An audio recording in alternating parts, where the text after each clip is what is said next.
Okay, please rise, everyone. Please rise.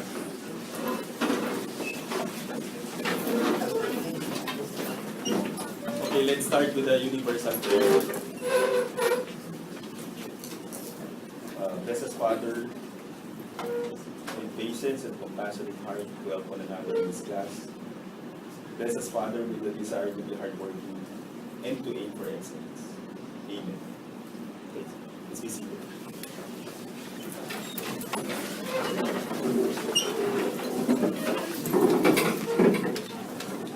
Okay, as announced in the social media, the Twitter, I announced this. In Facebook, I announced that I'll be teaching. But we will not be teaching grammar in a traditional way. I usually go with the interactive method. So I'll be providing you with prompts, stimuli. Listen. Then I want you to look at, these are actual letters written by former students. I won't be mentioning the names here, but then these are actual letters. What we need to do is to try to improve this letter. You understand? So we are trying to improve this by trying to edit this letter. So first, let's define, let's generalize rules later. What we do is to analyze actual letters that need to be improved. Okay? So who cannot read? Who can read? Okay. So just take a picture of the letter. Sige, take a picture. Those who can read the letter, raise your hands. Okay. So while we are waiting for the others who are taking pictures, the rest, I want you to analyze the letter. Look at the structure of the letter, the content, the appearance of the letter. Check the grammar.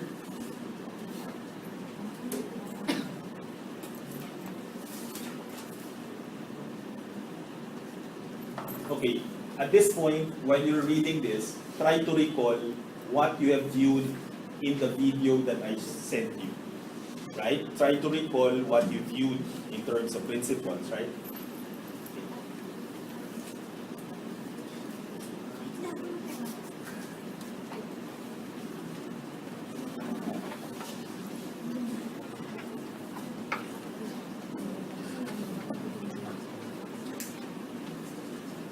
Okay, we'll edit here.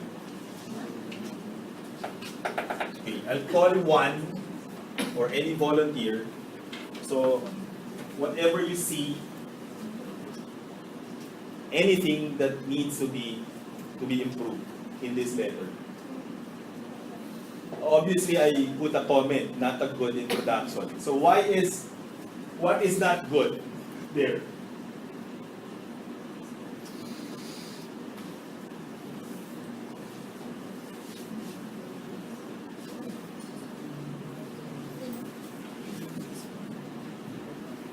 Okay.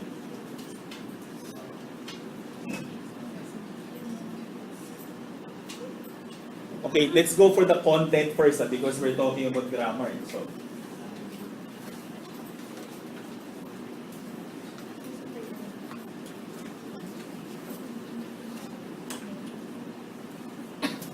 okay, you notice there's an encircle part there. So, appearing this form of communication. So what needs to be improved? If you were writing this letter, how do you, okay, maybe try to read the letter first. What is this about? What is the content about? Can you try to make sense of the letter? I'll read that. Appearing this form of communication. Okay, so there's a heading. Okay, so that's his address, Mr. John Smith, right? And then John Smith is writing to Miss Maria Stella Tolentino. Okay? Dear Miss Stella, appearing this form of communication to tell you that one of the students in your school community, John Smith, he is a psychologist, undoubtedly under explicable predisposition. Did you understand the language? Very difficult to understand. But maybe in the second paragraph, you will understand it. The ardent feeling of my son. Who is the son?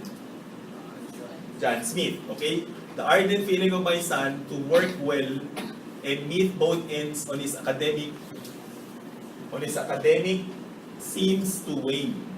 Directly putting him in participation on such observable event has never did something commendable to my son. And being the authority and power head of such institution, I look forward on you being held capable to make the best and possible initiative. Do the phrases make sense? Let's look for the next paragraph. Such an experience and unwanted feelings are brought up by the suspicious action of this certain professor. Does that make sense now? Such an experience and unwanted feelings are brought up by the suspicious action of this certain professor to something in return. I concretely and solely believe that a higher institution like this has a standard measure for every matter like this, and tolerance is such iniquity to do so. What do you think is the letter about? What is this about?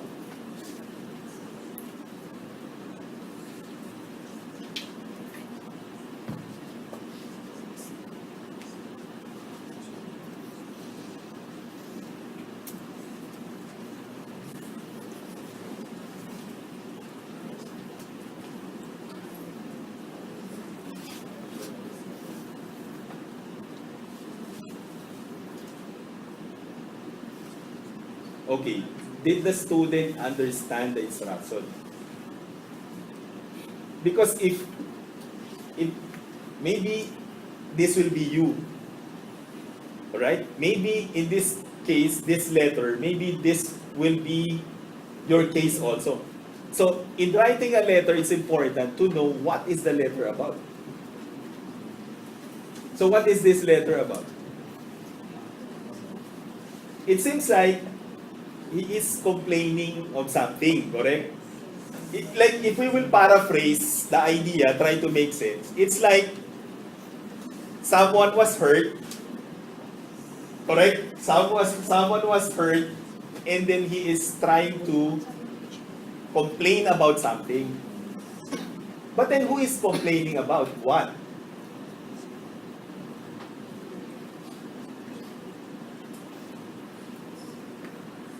Okay? Now, it's important that when I give you an instruction to write a letter, it's important you listen to the instruction.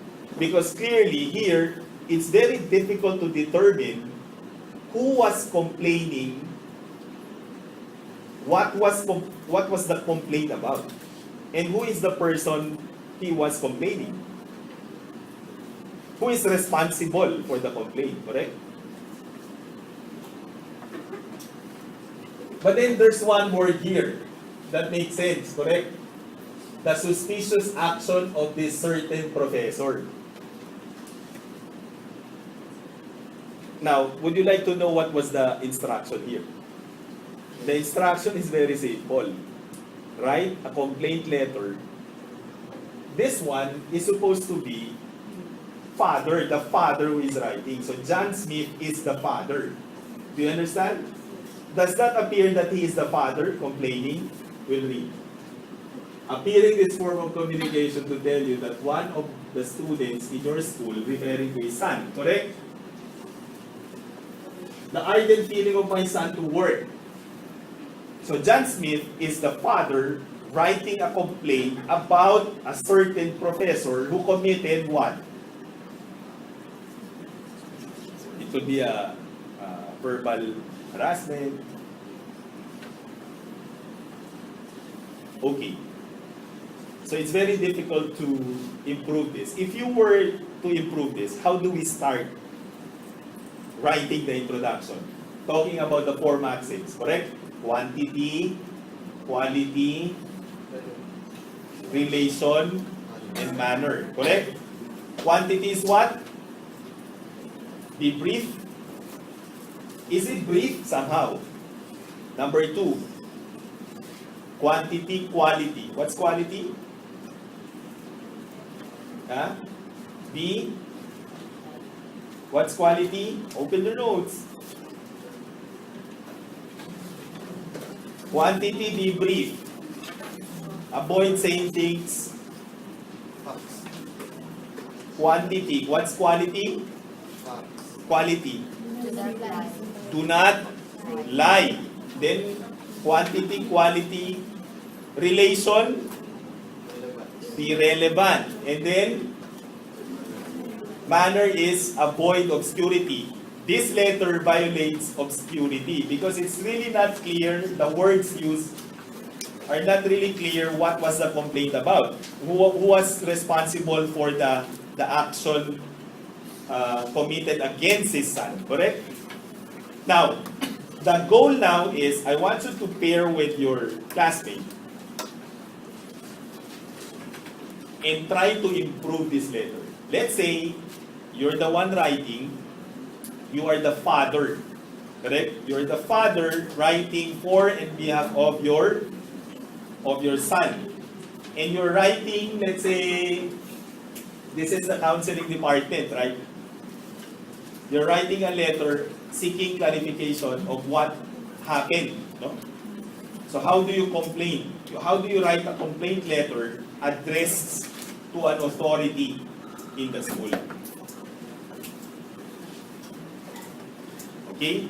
So since this is very difficult to edit, I want you to talk about the things that needed to be edited before we will write on the board. Okay? I think you need time to process. But the instruction is, a father is writing a letter, complaint letter, regarding the case of his son who was maybe verbally abused by a professor. So how do you make it appear, when you write a letter, how do you write a letter wherein it will not hurt anyone? So let's be careful with the tone of our writing, correct? Otherwise, if you will sound very aggressive, very angry, sometimes you are not objective in your letter. So the instruction here, the instruction was simple. I said, if you were a father writing a letter of complaint against, for example, a teacher who verbally abused your son, how do you write that letter? Clear? Okay. You have 10 minutes. You start with the introduction. How do you phrase out the introduction?